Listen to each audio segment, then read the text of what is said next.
Buenas tardes.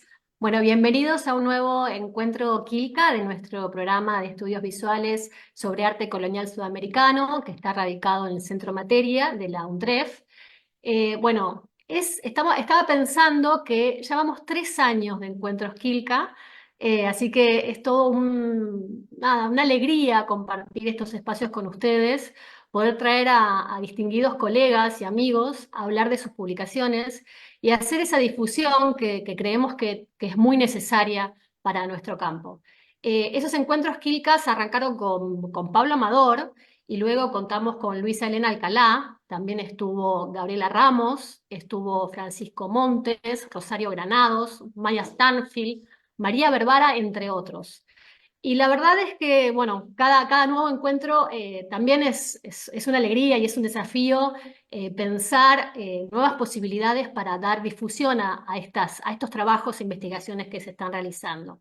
En esta ocasión contamos con la compañía de Stephanie Porras. Stephanie va a hablar con nosotros acerca de este tema, ¿no? Las primeras imágenes virales en la temprana modernidad global, que es un tema que se vincula con su reciente publicación, con su reciente libro, y nos pareció muy importante también porque Stephanie hará el esfuerzo, y se agradece muchísimo, de hablar en español. Va a hacer su presentación en español, lo cual es súper significativo porque ella nunca habló de este tema en español, nunca presentó su libro en español, y también, habiendo trabajado sobre su escrito, nos parecía muy importante hacer esta difusión también y contar con su presencia para nuestro público latinoamericano y español. Así que eso también es un desafío. Es por eso que les cuento un poco cómo va a ser la dinámica. Stephanie va a leer su presentación en español, pero luego probablemente en la parte de preguntas, los comentarios de ustedes, que les pido que envíen desde las redes, ella los va a responder en inglés para que les sea más sencillo, ¿no?, la dinámica de la respuesta. Esto se está difundiendo, como siempre, por nuestro Facebook Live y nuestro Instagram, pero también está desde el canal de YouTube de la UNTREF, que probablemente si tienen inconvenientes con el inglés o quieren tener una versión, ¿no?, más clara, pueden entrar a YouTube y activar entonces los subtítulos para leer lo que ella va a estar diciendo en inglés. Así que les agradecemos la paciencia y espero que se entusiasmen como nosotros con este nuevo desafío de contar con Stephanie también desde, hablando un poquito también en castellano y en inglés. Así que yo nada más por ahora le paso la palabra a Juan Ricardo Rey Márquez, también del programa Quilca, que la va a presentar a Stephanie formalmente. Bueno, muy buenas tardes. Bienvenidos, como ya les decía Agustina, a nuestro encuentro Quilca. Hoy vamos a estar hablando con Stephanie Porras, quien es doctora en Historia del Arte por el Courtauld Institute of Arts y profesora de Historia del Arte de la Temprana Modernidad Global de la Universidad de Tulane. Se especializa en la cultura visual y material del norte de Europa y del mundo hispánico desde el siglo XVI hasta el XVII, y antes de instalarse en Tulane enseñó en la Universidad de Columbia, el Courtauld Institute of Art y el University College de Londres. Además del libro sobre el que vamos a conversar hoy, Stephanie es autora de Peter Bruegel's Historical Imagination, editada por Pennsylvania State University Press en 2016, y Art of the Northern Renaissance, editado por Lawrence King 2018. Coeditó, junto con Stephen Campbell, el libro The Routledge Companion to the Global Renaissance. Su investigación, publicaciones y enseñanza han sido apoyadas por becas y subvenciones de la Renaissance Society of America, la College Art Association, Historians of Knowledge Art, la New York Public Library, la Getty Foundation y la British Academy, entre otras instituciones. Entonces, Stephanie, te doy la palabra. Gracias Agustina y gracias por la invitación y la introducción. Hoy hablaré de mi libro reciente, Las primeras imágenes virales, Martín Divos, la imprenta de Amberes y el mundo moderno temprano. Quiero explicar cómo este concepto de viralidad, un concepto que podemos asociar con Internet y las redes sociales, nos da un nuevo vocabulario para analizar el movimiento replicativo de las primeras imágenes modernas. Las primeras imágenes virales comienzan con el problema de las copias, dos versiones de San Miguel Arcángel realizadas en lados opuestos del mundo. La primera, una pintura al óleo sobre lienzo de 1581 del artista flamenco Martín de Vos, fue realizada en Amberes, pero enviada a la Ciudad de México a los pocos años, donde permanece hoy. A solo que unos kilómetros de este lienzo hay otra imagen del arcángel. Este está hecho de marfil. Esta escultura de San Miguel fue realizada en el siglo XVII en Filipinas por inmigrantes chinos en el puesto comercial controlado por los españoles en el Pacífico. Estas dos imágenes de San Miguel comparten una serie de detalles clave. Una iconografía particular del arcángel con un brazo levantado y cabello rizado, con armadura romana y botas adornadas.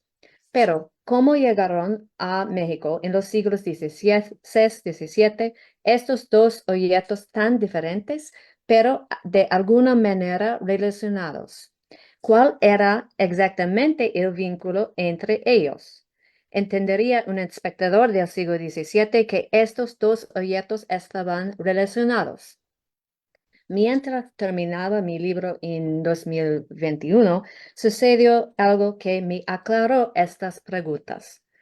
Cuando uno de los portacontenedores más grandes del mundo, el Ever Given, cayó en el canal de Suez, bloqueando el tráfico marítimo y impactando dramáticamente el suministro global cadenas. La imagen del enorme barco varado en la arena egipcia también desató una ola de memes, donde las mismas fotos aparecen con leyendas humorísticas o satíricas fusionadas en nuevos escenarios, rehechas y recicladas en línea. Esta es mi favorito siniestro. Estos dos conjuntos de imágenes, las del arcángel y el barco, a primera vista no tienen nada en común. Los arcángeles fueron elaborados en pintura y marfil. Los memes son producto de un entorno digital, global, Internet y las redes sociales. Sin embargo, hoy espero destacar cómo ambas son ejemplos de imágenes virales y, como tales, nos ofrecen una nueva forma de pensar sobre el arte del pasado, modelando una historia del arte escrita a través de la lente de objetos móviles en lugar de artistas o mecenas singulares. Sostengo que las imágenes virales proporcionan evidencia de infraestructuras que a menudo no vemos en la historia del arte. Hoy en día, going viral es un lugar común en la cultura de Internet. Entendemos que algo se vuelve viral cuando una imagen, un video o un texto se comparte y repite rápidamente en las redes sociales. Tony D. Sampson ha descrito la viralidad como un fenómeno fundamentalmente social, más que biológico. Por eso, es importante recalcar aquí que no estoy hablando de enfermedades epidémicas, la viruela o los innumerables otros virus traídos por los europeos a los espacios colonizados. Pero lo útil de la definición de viralidad de Sampson es que reconfigura la noción epidemiológica de contagio pasivo y la reformula como un proceso activo. Mientras que una enfermedad normalmente se transmite de un individuo a otro sin saberlo, los medios virales requieren la agencia de un individuo o colectivos, tanto de aquellos que crean como de aquellos que eligen transmitir contenido viral, los gustos o los clics.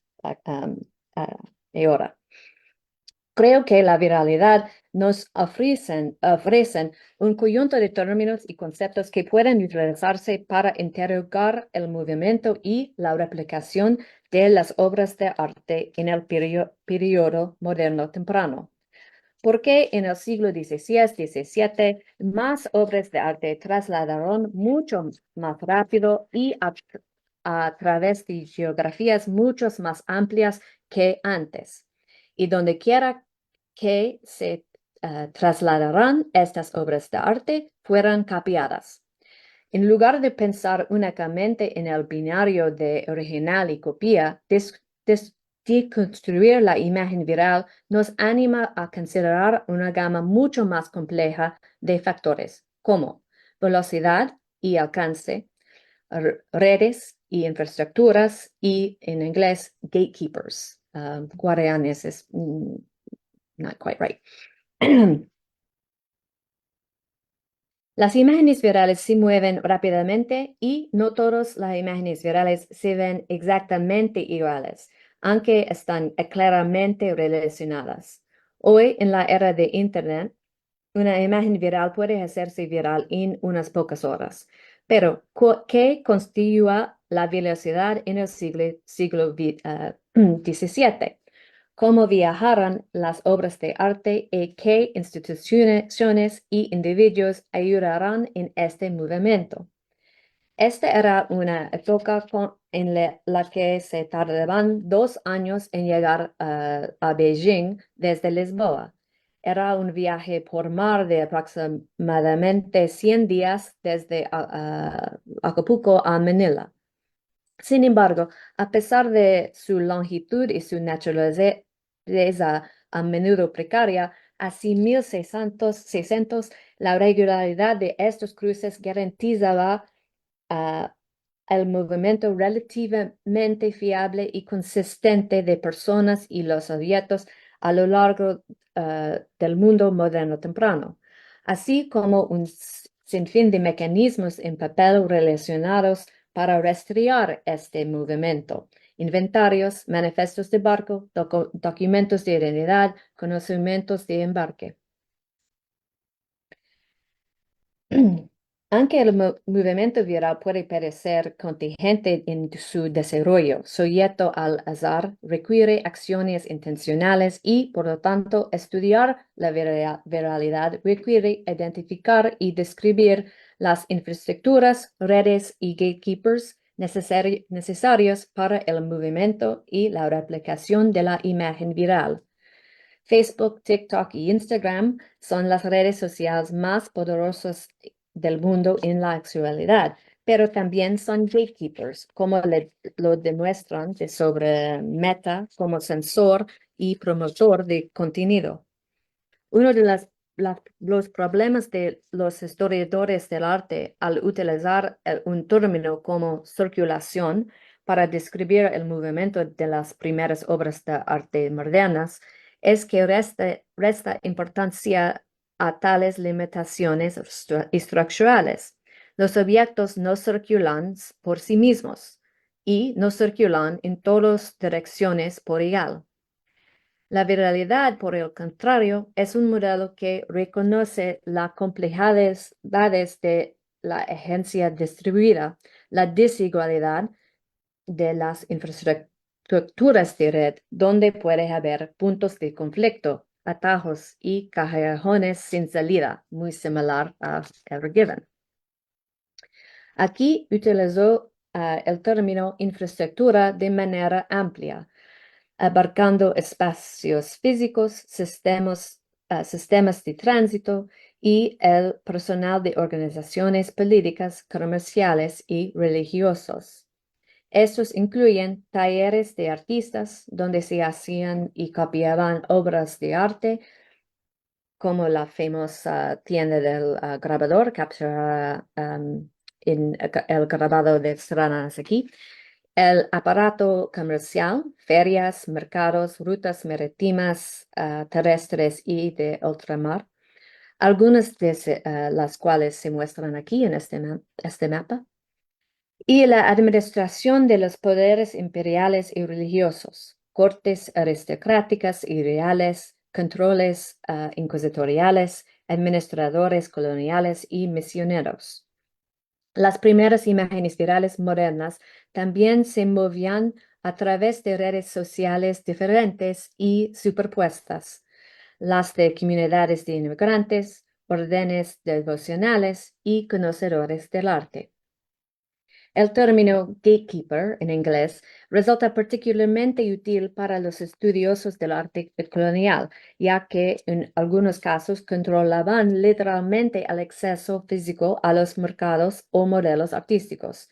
Así, por ejemplo, todas las exportaciones oficiales a las Américas españolas y todos los misioneros a territorios españoles tenían que salir de Sevilla. Al otro lado del Atlántico, los funcionarios portuarios virreinales que inspeccionaban la carga estaban facultados para eliminar materiales visuales ilícitos. Aquí leemos cómo a los funcionarios portuarios se les pidió que buscaran libros en idiomas extranjeros, así latín y español, para absorber de cerca pinturas flamencas y otras obras de arte, pinturas, esculturas, grabados, etc. Sin embargo, los gatekeepers también podrían tener un impacto positivo, la difusión de una imagen particular a través de comisiones, obsequios y otros actos de intercambio o patrocinio. Entonces, si bien las acciones de los gatekeepers por sí solos no determinan qué imágenes se volverán virales, su papel es, no obstante, fundamental. Puede que mi libro se llame Las primeras imágenes virales, pero eso es un poco exagerado. Ciertamente se podría argumentar a favor de la existencia de objetos virales anteriores, porcelana, por ejemplo. Ciertamente se podría argumentar, pero lo que marca el movimiento alrededor de 1600 en particular es el comienzo de una globalización económica sistematizada. Los viajes transoceánicos regulares, el colonialismo, las misiones de la contrarreforma y la demanda global de la plata produjeron una sensación de que el mundo moderno temprano estaba conectado por el comercio, la fe o el imperio. Y lo que es más importante, este fue un momento en el que las infraestructuras clave de comercio y intercambio artístico estaban puestos en marcha, sistemas y rutas que permanecen con nosotros hoy. Copiado, reenviado, destruido y recontextualizado a través de mares y continentes, sostengo que el movimiento viral de las primeras estampas en particular fue impulsado por la experimentación material y la ambición comercial, actos de apropiación y ensamblaje creativo, intervenciones y perturbaciones en los mercados artísticos existentes, haciendo que las obras de arte resultantes de los primeros y agentes de globalización. Entonces, veamos un ejemplo de una imagen viral moderna temprana, el ejemplo con el que comencé esta tarde, y la imagen que constituye el caso de estudio central de mi libro, San Miguel Arcángel. Un artista protestante llamado Martín de Vos pintó este San Miguel en Amberes en 1581, el mismo año en que la ciudad declaró una rebelión contra sus gobernantes católicos españoles de los Aspergo. Sin embargo, esta pintura, en unos pocos años, llegó al altar mayor de la Catedral de la Ciudad de México, formando el telón de fondo de la reunión de poderes católicos más importante en América hasta esa fecha, el tercero Concilio Provincial de Nueva España. En 1584-85, al mismo tiempo que se llevaba a cabo esta reunión en Nueva España, de Vos todavía estaba en Amberes, pero las fuerzas españolas habían rodeado la ciudad en un asedio de un año de duración y estaban preparadas para retomar el centro comercial de los Países Bajos. Es en este peligroso momento que De Vos produjo un diseño para una estampa con la misma iconografía, publicada por dos grabadores con simpatías protestantes y rebeldes, o rebeldes, Hieronymus Virix y Adrian Huygens.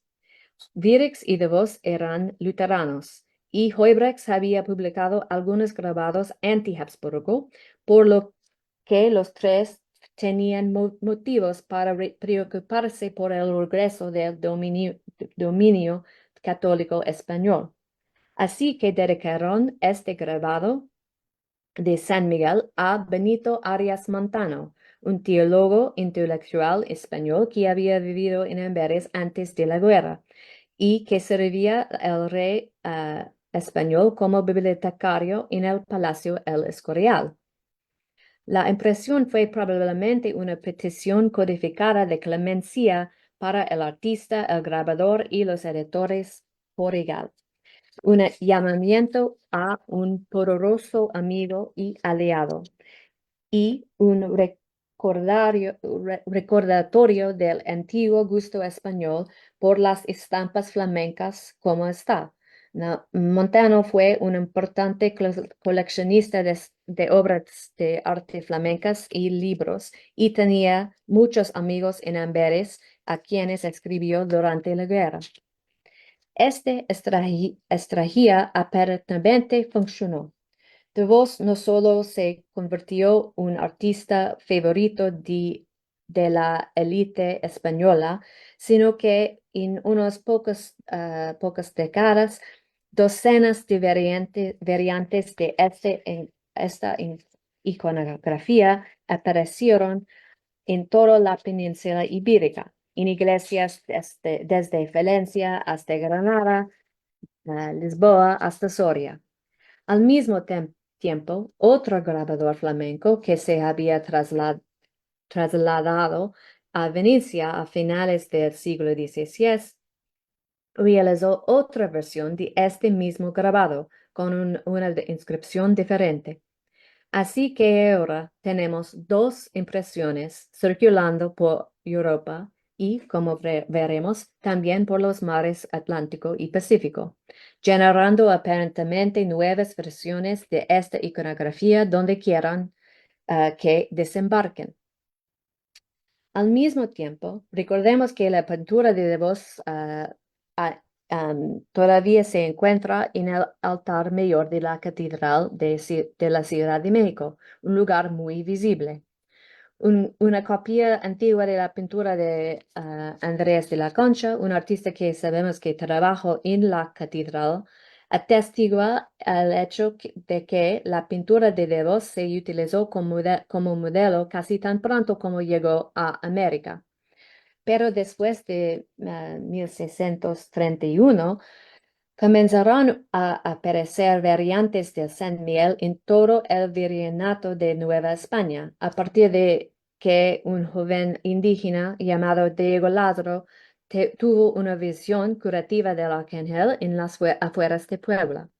El culto resultante a San Miguel de Milagro en la Nueva España creció tanto que el jesuita Francisco de Florencia escribió: todo el obispado de la Puebla está lleno de imágenes de pincel y de talla de este soberano arcángel. Apenas se ve casa o santacale de indio que no tenga San Miguel del Milagro. Muchas de estas imágenes se parecen mucho al arcángel de Vos.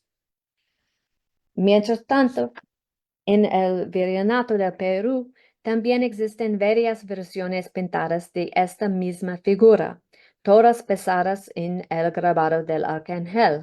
Nótese la cola en forma de sacacorchos como el grabado.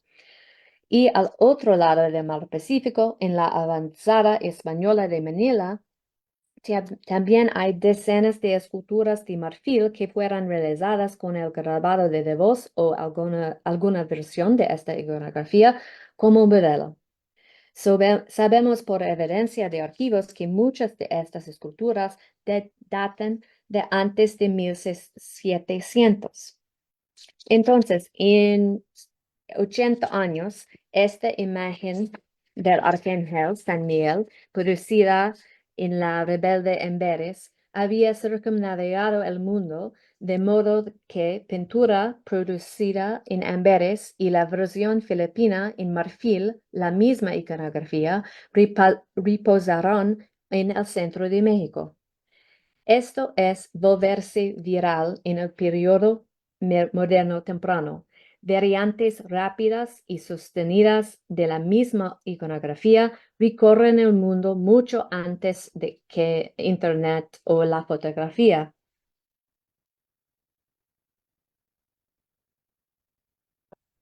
No es una coincidencia que este San Miguel venera de Amberes. Amberes en siglo XVII era el centro financiero del norte de Europa y de la corona española, y había sido durante mucho tiempo el productor favorito de grabados y libros para el Imperio español, incluso cuando la ciudad se rebeló contra el dominio español.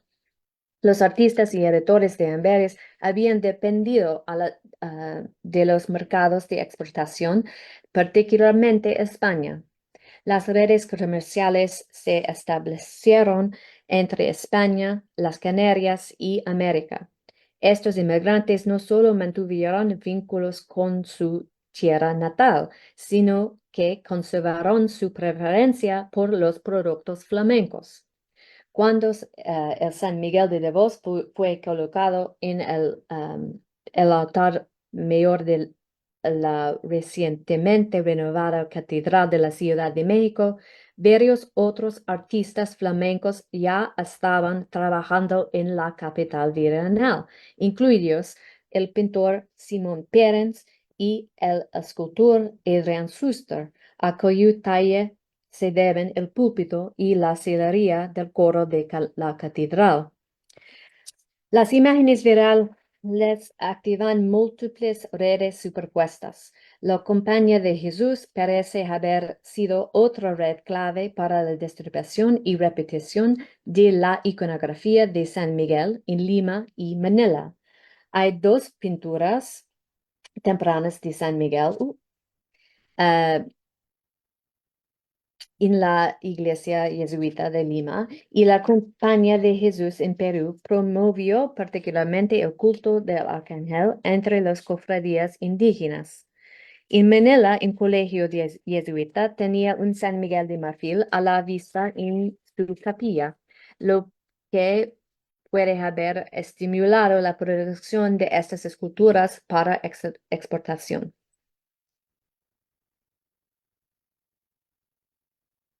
Las imágenes virales operan con un sentido distribuido de agencia artística.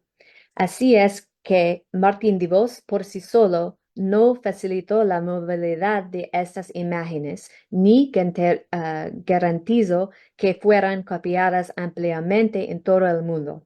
Su papel como autor aquí se pone en tensión con la mirada de artistas que adaptarán su diseño, poniendo en primer plano los mecanismos de replicación y difusión, los cambios en las posibilidades interpretativas que ofrece cada nueva variante.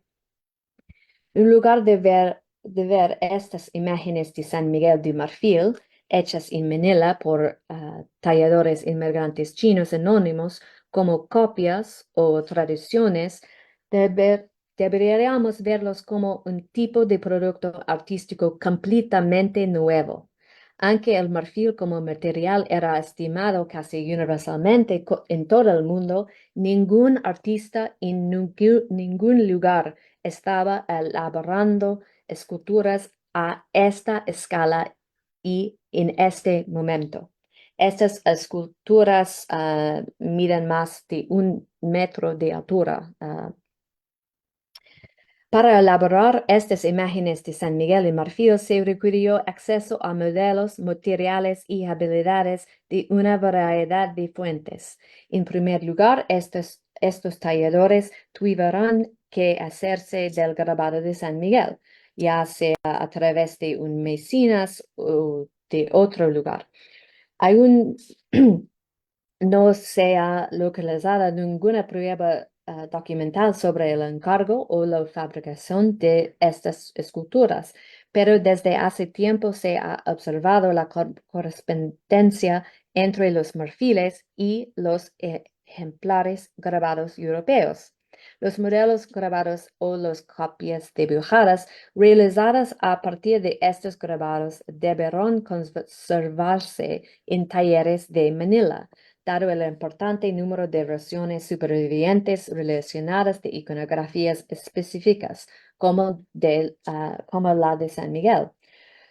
Los inmigrantes chinos proporcionaron casi toda la mano de obra y los servicios artesanales en Manila, trabajando como plateros y encuadernadores, pintores y comerciantes. Se basaron en sus propias tradiciones de tallado, pero también fueron influenciados por las tallas de marfil importadas de Goa y otras tallas de marfil del sur de Asia que llegaron a Manila como parte del comercio del Océano Índico. Los colmillos de marfil africanos que utilizaron para elaborar estas esculturas atravesaron estas mismas rutas desde la costa este de África. Esta situación sugiere que los talladores de marfil de Manila reconocieron y respondieron a una demanda de temas y formas populares, desarrollando productos artísticos originales basados en modelos grabados y técnicas y materiales importados.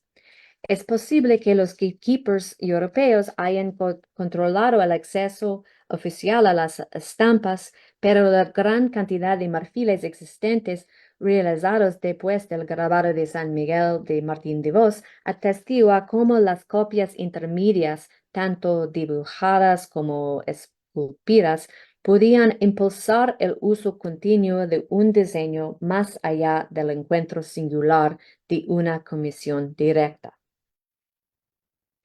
Las imágenes de San Miguel consideradas hoy aquí han demostrado que la modalidad de las primeras obras de arte modernas no era simplemente vehicular, transmitiendo iconografía católica o características estilísticas del centro a la periferia. La disponibilidad de la misma impresión en Lima y Manila no necesariamente produjo un sentido colectivo de valores estéticos, ni un conjunto de posibilidades interpretativas fijas. Al atravesar redes y infraestructuras de colonización, expansión comercial y conversión, los usos divergentes del diseño de San Miguel demuestran cómo la imagen viral podría ser aprovechada, manipulada y utilizada por artistas y mecenas con sus propias agendas. Visto y utilizado en Madrid, Lima o Manila, un grabado de Amberes sirvió alternativamente para señalar el catolicismo imperial, la devoción local y o la oportunidad comercial. Desde esta perspectiva, Manila no es una periferia, sino un lugar creativo, un lugar donde los grabados flamencos no se copian simplemente, sino donde se crean un nuevo tipo de bien artístico y se envía a través de circuitos globales y de intercambio y comercio. Gracias. Muchas gracias, Stephanie. Muchas gracias por tu esfuerzo en contarnos un poco acerca de este trabajo que hiciste, que bueno, que esta presentación también da cuenta de mucho de esa investigación que has realizado y de una manera muy atractiva, también muy interesante, porque creo que justamente cuando yo vi el título de tu libro, cuando vi que hablaba de la viralidad, claramente es un concepto que desde la academia podemos decir, ¿esto cómo funciona? ¿Cómo lo está aplicando?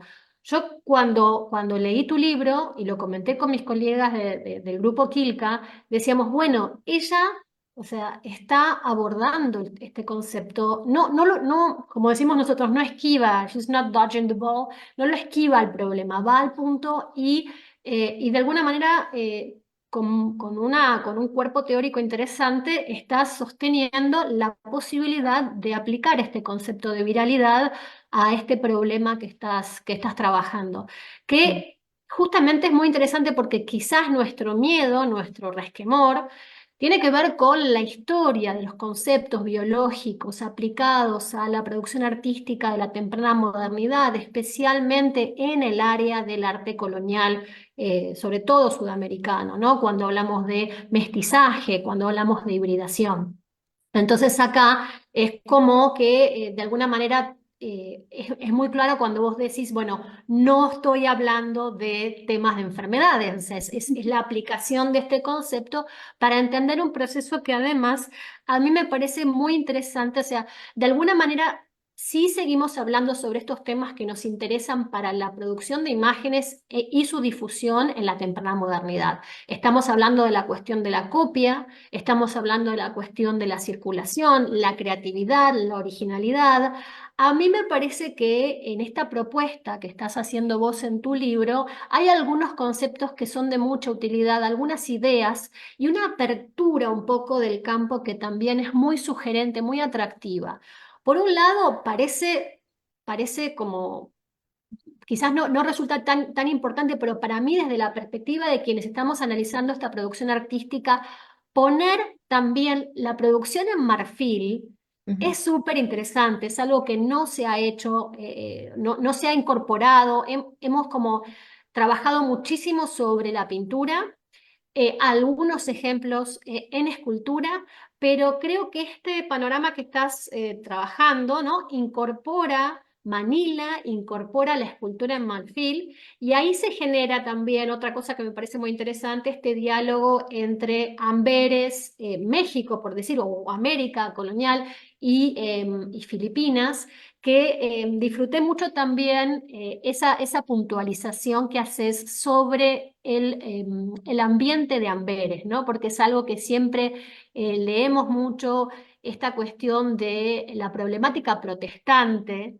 Mm. en la ciudad de Amberes, con artistas que están creando unas iconografías súper efectivas, súper eficaces. O sea, vemos a este arcángel San Miguel derrotando al demonio y diste en el clavo, o sea, fue tomar una imagen con muchísima agencia en el momento, claramente porque con solo dos personajes se volvió viral, ¿no? O Mm. sea que de todos los temas posibles, Martin DeVos está puntualizando sobre una figura, sobre una iconografía que claramente tenía muchísimo impacto en todo el mundo. Sí. Eh, no sé si querías decir algo, Stephanie, sí. No, I think, and again, apologies for applying in English. Yeah. The choice of San Miguel, I think, is so strategic because, it is the paradigmatic counter-reformation saint, right? This is the symbol of the casting out of the rebel angels, which is what this scene is the metaphor for the counter-reformation. So I think it's a very pointed choice in Antwerp, in Amberes. It has its own local resonance, which is what the earlier painting is I think negotiating between a very famous altarpiece by Franz Flores and the kind of influence of Raphael, is this first painting.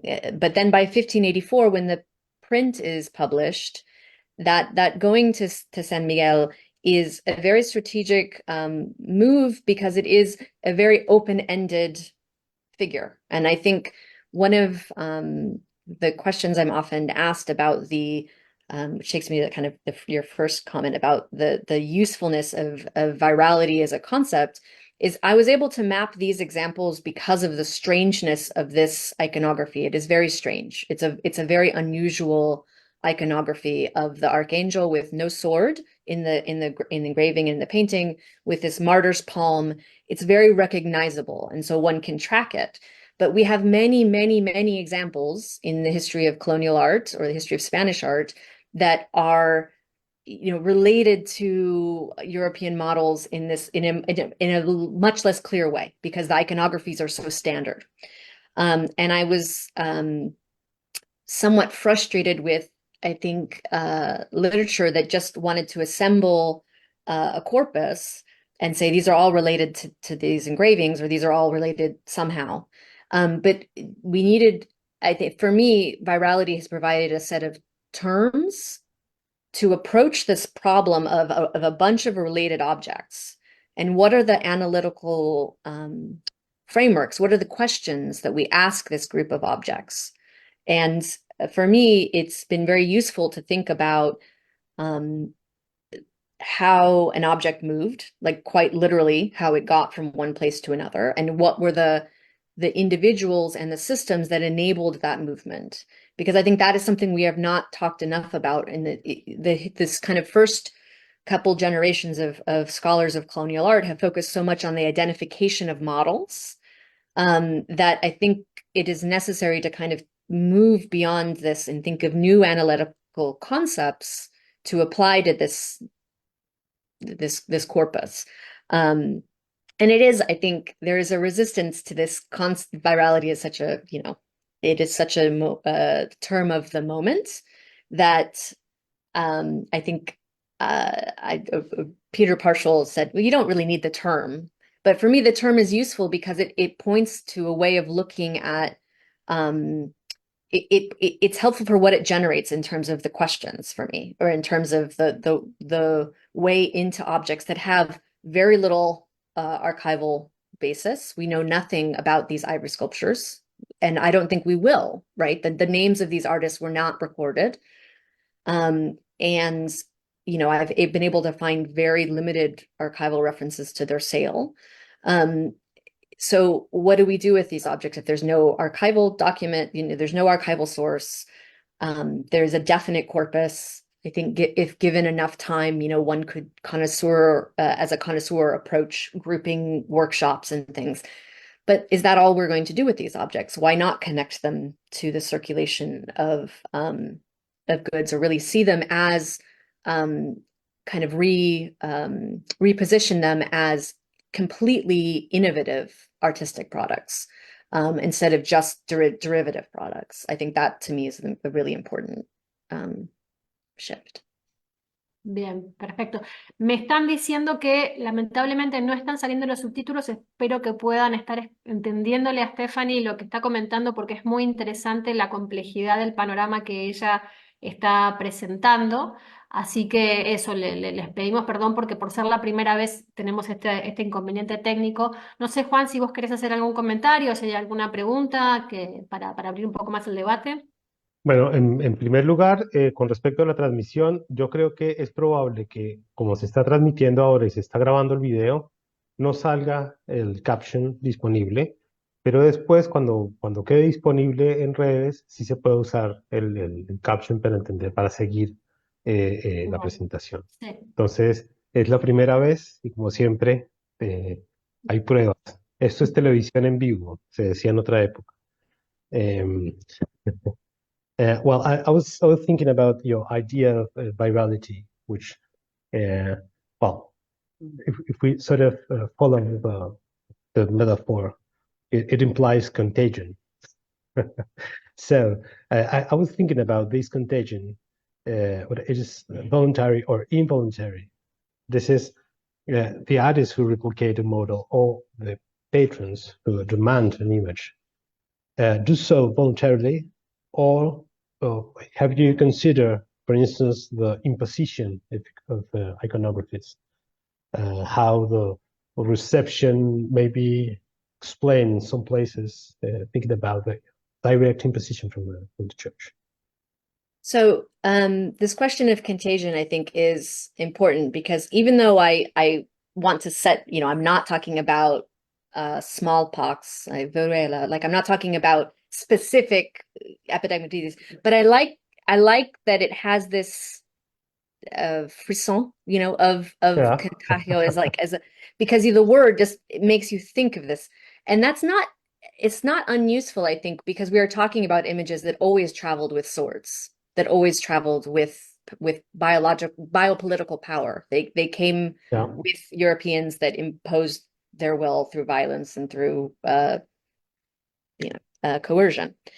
So I like that it has a little bit of that.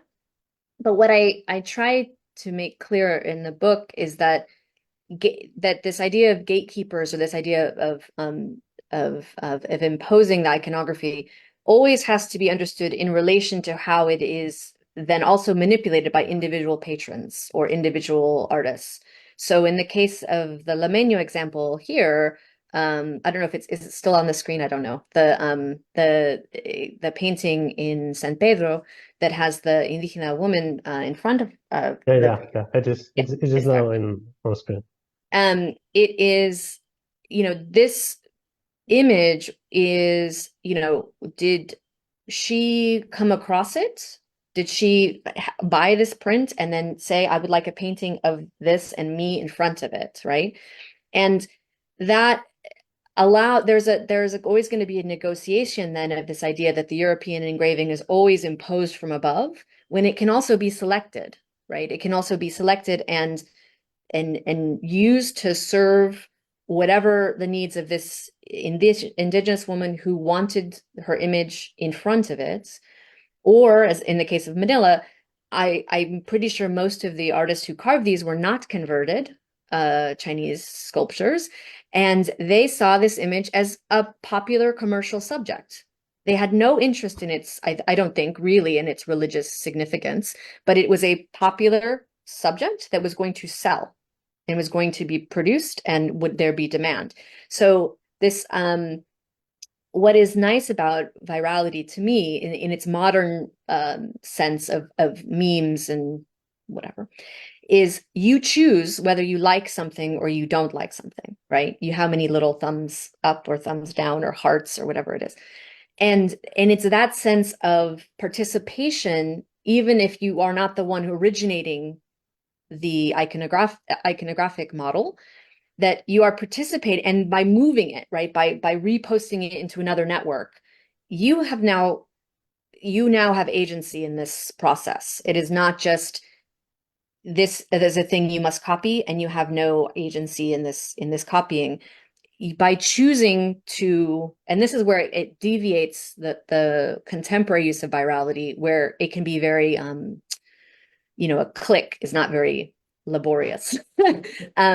But the labor that we don't see behind that click is all of the cables that are going under the ocean right Yeah. now, enabling people in Seville to watch this talk. There is infrastructure and labor that we don't see it involved in this, right? In the same way, I think what I'm trying to get at with this is a way of seeing all of those infrastructure and labor that we tend not to see, because what we just are focused on is the copy and what is it copied after. I hope that answers some of the questions. But I like that it's a little bit that you don't ever quite discard the idea of disease is still always kind of there. I'm not mad at that. Okay, great. Hay más preguntas. There's some questions. They are writing in English, so I will read them in English. So, Escardiel González, nuestra amiga, our friend, bueno, dice muchas gracias por tu presentación y gracias por el esfuerzo de hacerlo en español. Jesús Sánchez Gil from Seville saying, congratulations, Stephanie, on your presentation and on your book. It opens new doors to different research. 2 questions. Have you seen if the phenomenon can be extended to wood sculpture? I think perhaps this kind of iconography. And the other, could the term virality be extended to other iconographies or stories around the other images? So that's the 2 questions from Jesus.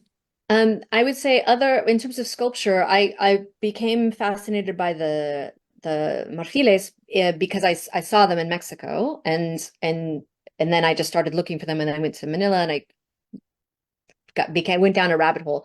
I would say that I would not be surprised if there are other sculptures and other material. I think at some point in 2020, when I was not able to travel, I sort of decided I was going to just write the book. In some cases, this is a useful thing to happen when you're just forced to stop. Because I was going, it was almost a task that would have been never ending, right? I could have just gone for another decade finding other versions. And in fact, the first trip I went on after I was able to travel was to Lisboa. And the first thing I did was go into São Roque, and the first thing I saw was another one on the walls of São Roque. So the Lusophonic sphere is also part of this, but I didn't have time. Or so it is absolutely possible, in short, that there are sculptures. There's more work to do. Hay más trabajo para hacer. Sí, always. Todavía.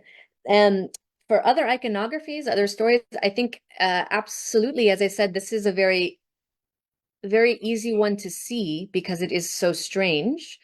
I think it is more difficult with iconographies that are almost standard, which I think is probably the more dominant case, actually, is Christos, particular invocations of the Virgin that you just see over and over and over again.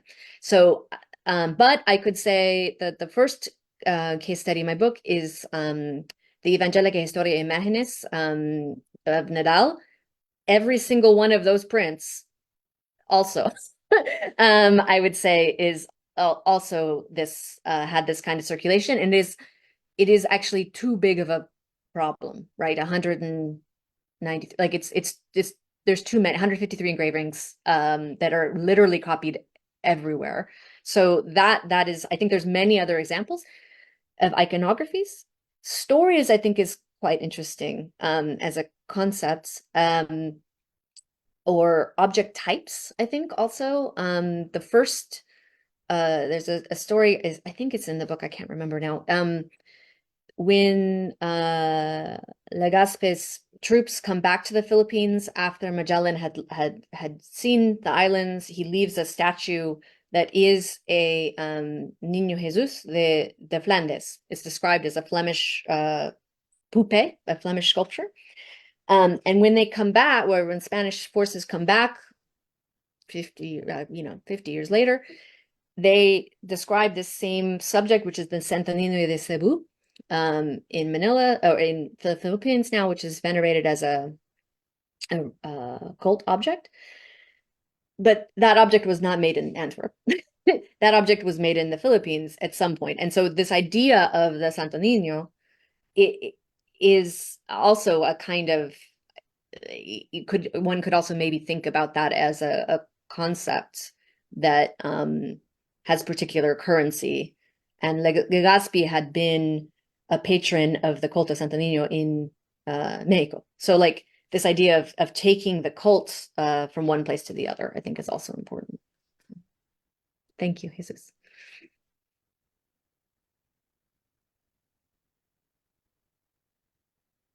Juan, vos tenías una pregunta más. From YouTube also, Jose Araneda. Thank you for your presentation, and ask, as someone who is not an art historian, I would like to ask a few questions about the issue of circulation. How does the concept of virality attempt or fail to escape the trap of Eurocentric diffusionism? Additionally, regarding the context of reception, viral memes often travel through various concepts, emptying them of their original meaning. How is this concept adaptation from the past applied in an era of ideological and religious control? Well, these are wonderful questions. I think this question of Eurocentrism is very difficult because we are talking about this idea of, particularly in this case, right? It artistic objects that come from a place. They come from Amberes, and they are sent other places. So there is a directionality of that story that's embedded in the objects in the chronology. But what I hope, what I think for me, virality as a concept has helped me think about, it doesn't, to go back to this idea of the memes of the Ever Given, does anybody know who the original photographer of that image was? You know, that is not the thing is that as it's moved and changed, it becomes the image, right? This you know, the funny captions, or it's being made into Legos or made into whatever. So for me, it has been helpful to move away from this idea of a European original and always a non-European copy. And it's not always, it can be also a European copy, a Spanish copy from the Flemish example, right? It has been useful to think about how this concept of a viral image today doesn't rely so heavily on the idea of an original. It's all about it's the quantity of the copies, or the quantities of the versions that make a meme have cultural weight. And so that's kind of what I was trying to move from, a model where it's the original that is valorized, to an idea that it's actually the weight of all of these images, right? It's all of them that make this function. So it is for me, I think it's been a model that's been useful to push against a Eurocentric idea of original and copy. The second question about the emptying of the original, this is quite interesting because I don't think it's ever properly emptied. There is something that is retained between these versions, but it is, in this case in particular, it is a very open iconography, right? Whether the hand is armed or not, right? We see open hands, unarmed, with a sword. That is a huge change in meaning. The scale, color, you know, costume, these all carry valences of meaning and interpretive value. So I don't think it's a totally empty subject, a totally empty sign that is emptied out and repopulated every time. But I think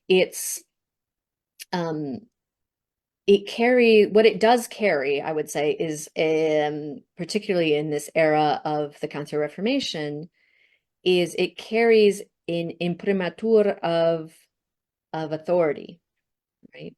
So if you're copying the engraving, or the engraving has the names of De Vos, who by this point is a very well-respected artist, it has Montano's name, who was you know, the person who was in charge of Philip II's library. It has these markers of authority that, through its replication, are actually amplified because there's so many versions of it, right? So it's not that the original iconography is always emptied out and kind of reconceived with every new version, but I think that there is an aura of authority, if we're going to be Benjaminian about, you know, there's something about the authority and it's not the original though, it's the authority of the accumulation of the objects that is called upon, if that makes sense. Gracias, Those are wonderful Sí. questions. Sí, sí, y hay más, hay más preguntas. Desarrolla una pregunta ahora sí es Cardiel, que la escribe en castellano. Ella te agradece, dice gracias también por tus investigaciones que me han motivado mucho y que creo que también, bueno, por eso estás aquí, porque el libro nos ha puesto a pensar y a repensar algunos de los temas. Y Escardiel va a un tema que justamente te estaba comentando antes de comenzar la transmisión, ¿no? Porque ella dice... Mi pregunta es si consideras que en los últimos años ha existido o existe aún una obsesión, a veces tendenciosa, por parte de la academia en subrayar la circulación o movimiento. Mm. Me pregunto si no deberíamos prestar atención también al fracaso de los movimientos, aunque sean más difíciles de registrar. Yo, y acá me acoplo a lo que te pregunta Escardiel, porque un poco lo que yo vengo pensando es, bueno, ¿cuáles son los límites del concepto de circulación también? Porque venimos, como señala ella, hace mucho tiempo trabajando sobre la idea de circulación Y se nos ha vuelto como un lugar bastante común hablar de todos estos movimientos son de circulación, ¿no? Y justamente me parece que lo que nos pasa es que llegamos a un punto donde el concepto deja de funcionarnos también cuando queremos hacer hincapié sobre otras cuestiones. Así que, perdón, Escardiel, que me sumo a tu pregunta, pero que justamente me parece que ella también es esa idea de subrayar el fracaso del movimiento o el fracaso de la circulación en el momento, en la temprana modernidad y repensarlo también actualmente, ¿no? Desde nuestra perspectiva. No, I think this is, and it is something about this moment. I think in the historiographic kind of tradition, there has been decades of work around a kind of assembling a corpus that describes circulation, right? So we have spent a lot of time as a field assembling a corpus, and that is important work, and it is also difficult work that was more difficult before the last 15 years when the internet and the kind of availability of digital images. I mean, I have said this many times, there is no way I could have done this project 20 years ago. It is not possible because well, not only, I mean, I did a lot of the old fashioned, I would give a talk, someone would say, oh, there's another one in Granada. Like there was some of that, but I did a lot of like internet searching, Amarindos, Ojedas, the Pesca is amazing. You know, these amazing resources that have compiled images. So I think this is a moment where we have more pictorial data than we have ever had at any moment, where these collections are more photographed, more accessible, not all, but many. And so I think there is a desire both to reflect on this phenomenon that we can look with our eye, you know, this amazing databases of images, to say like there are so many, like there is a historic phenomenon here that must be discussed and analyzed. But then we have also kind of reached a point where just commenting is not kind of enough, or we just kind of rehash the same arguments, that is, you know, these things moved, or they were copied, or so it's like either you can go the micro historical route and really investigate why was this copied here, who commissioned it, what were the local audiences going to bring to bear, or how did this particular model get here, which I think is fruitful and can be very, very useful. And I think that some of the case that is the Limeño section of my book is about this particular image. There are other examples in Lima, but this one I think was the one that I wanted to spend more time with to begin to answer those questions. But yeah, I think it is it is a commentary, I think, on the historiographic tradition of writing about, you know, colonial art, basically. But I think we're at this moment where I think there's been, you know, more recent work that's trying to propose other kinds of ways of approaching this problem. So Aaron Hyman's book on Rubens, I think, also is another book that's talking about, it's not really about, I mean, it's a little bit about Rubens, but it's really about how artists use the idea of Rubens to think about artistic practice in these different spaces, right? Yeah, Quizás la but pregunta de there also, Escardiel, perdón, digo, lo de Escardiel acerca de cómo trabajar el fracaso de la circulación o el fracaso de ciertos proyectos comerciales, editoriales, religiosos, que buscaron tener, o sea, si el concepto de gatekeepers también buscaron fomentar ciertos proyectos. Y Escarlata decía, bueno, ¿cómo trabajamos si es que hubo fracasos? ¿Y qué pasó en esos casos? ¿Has podido registrar o has podido ver, identificar algún caso de fracaso en estos proyectos de masividad, de viralización de imágenes? Yeah, I think it's I'm not sure if I'm like getting at this the right way. It's like, I think the way that I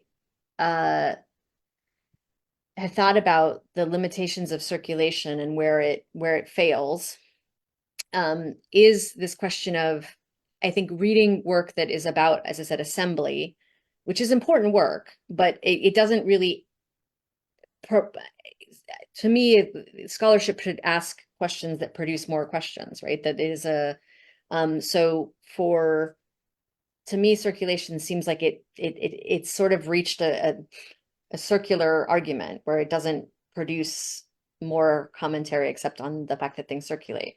So I think there's the need to interrogate to enter that corpus in different avenues, if that makes sense. Because to me, circulation just doesn't account for agency. I mean, there's ways I guess you can reformulate circulation to be about. I'm thinking of Monica Juneja has written about those. Like there's ways I think you can. I don't mean to propose virality as the only way to kind of reinvestigate these questions, but I think it is. I find it less satisfactory as a model because these questions of agency are often very buried. Sorry. Ok, sí, hay mucho para seguir trabajando. Quizás un poco lo que apuntaba Escardiel, yo pienso qué estrategias podemos tener para poner en cuestionamiento estos enfoques de una circulación, como la aplicación automática del concepto de circulación y pensar la posibilidad de poder trabajar casos concretos Yeah. en los que no fue efectiva, ¿no? A mí me pasaba trabajando con estampas, en los gabinetes de estampas, que uno ve imágenes y son tantas las imágenes que no tuvieron repercusión. Y muchas veces yo las veía y decía, bueno, estas son imágenes más complejas, estas son imágenes que se ve que no son efectivas para un proceso como el que vos describís en tu libro. Una Yeah. cosa es el Arcángel San Miguel como una imagen súper potente y efectivamente existieron otros proyectos editoriales, pero que son muy difíciles de identificar Yeah. que no pudieron tener esta respuesta, que no fueron copiados. Yo trabajaba hace unos años que trabajé el juicio final de Miguel Ángel, en la difusión del motivo del juicio final de Miguel Ángel, que es amplia, pero no es tan amplia. Porque No, and I think justamente, this is a very important thing. So part of what this is one example, but I think like in the example, the Evangelica Historia Imágenes, for example, what are the images that are copied out of that book? Like really, it's not all of them. It's really very select ones. And then thinking about, okay, well, why were those ones, and were they always copied let's say, that's in the Spanish imperial orbit, and this is in Lusophonic. I mean, there's lots of ways you can approach the corpus that we have and just interrogate this idea of like think about why these ones were copied, and think about the mechanics of circulation of those particular images that are within a book, right? So I think in the case of the Nadal images, that's even more particular because you're talking about they're sold bound, right? So they have to be circulating in intermediary copies, or because the books are expensive and they remain expensive through the 17th, 18th century. So I think, as you suggest, right? I think that, as I've said, this is a very weird example and it's a very particular example, but I don't think hopefully, I would like it to generate new approaches to particular kinds of prints that are copied in very particular ways. Either can be geographically limited, but often I think they can be, is it that the Mercedarians are particularly interested in this image? And actually we see this we can follow it through ecclesiastical networks. I mean, the Jesuits are the easiest to work with because the archive is so rich, but I think there's plenty of examples in other ecclesiastical orbits, particular families like these. I think there's a lot of other ways to interrogate this question of network. I think is open enough to accommodate different types of networks, and I think sometimes in the case of the San Miguel, I think it is you have multiple networks that are using the same image, and that's why you have such tremendous breadth.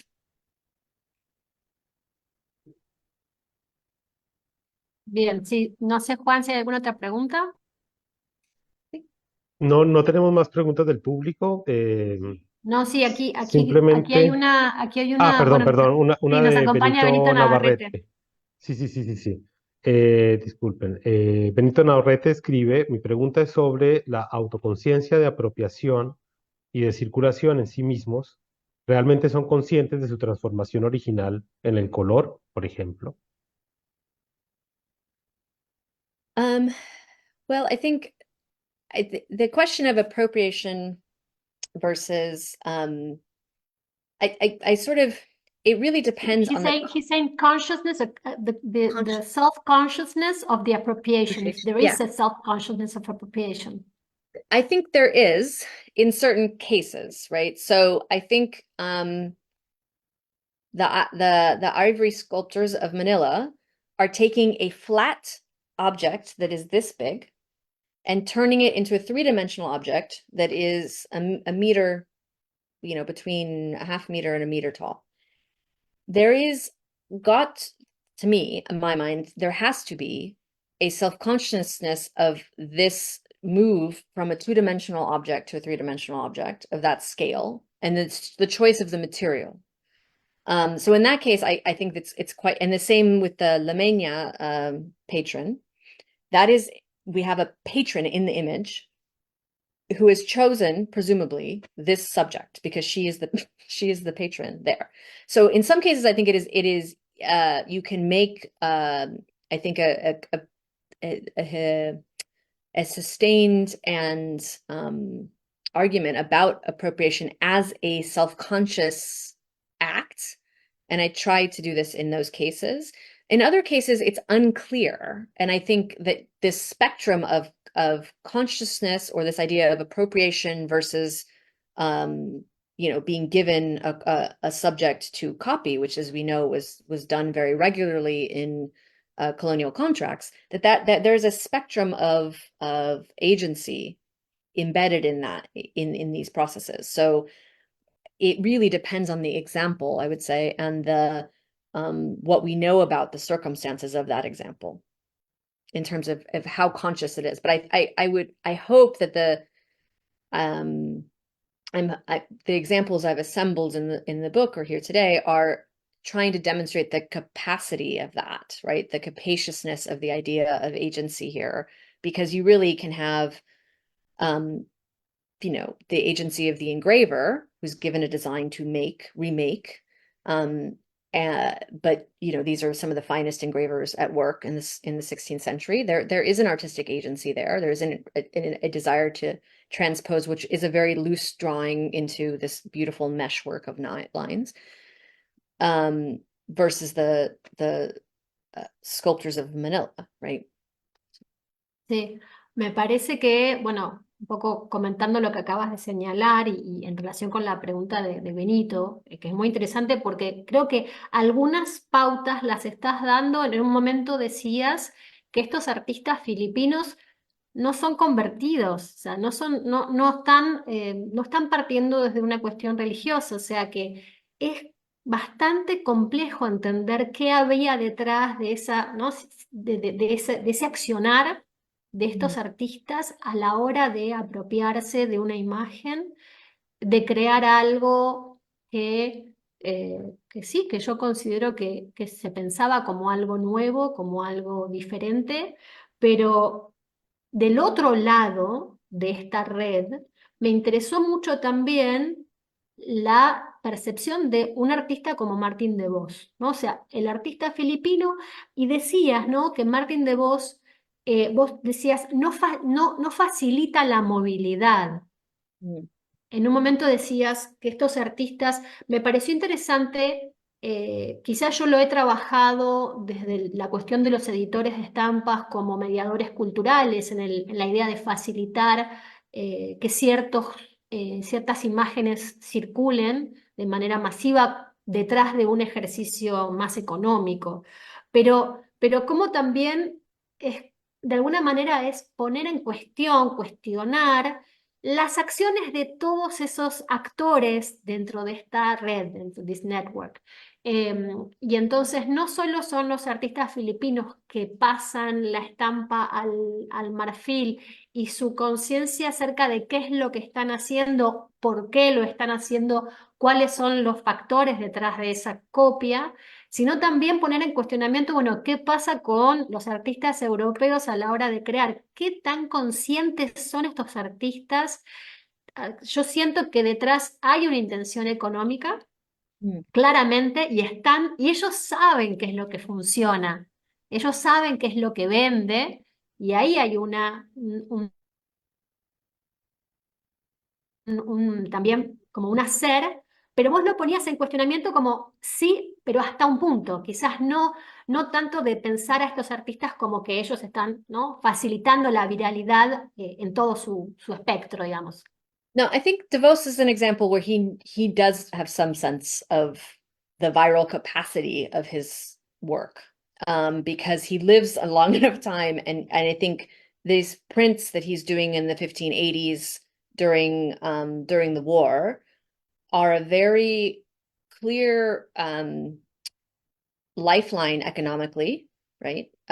Because he needs that to survive. The painting, the San Martin, the one in Cuautitlan, the main painting I'm talking about, was exported in the middle of this war, right? So he understands he has a market abroad. He has a market out, beyond Antwerp.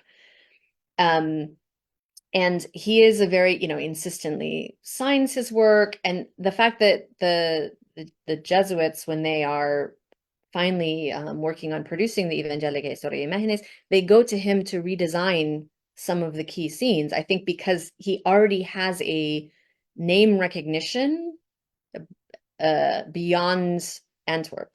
And one of the reasons I argue in the book that the Jesuits were so keen to have this book made in Antwerp is they recognize that Antwerp's prints are already sort of virally primed, right? Like they are tapped into the networks that they need to be distributed globally.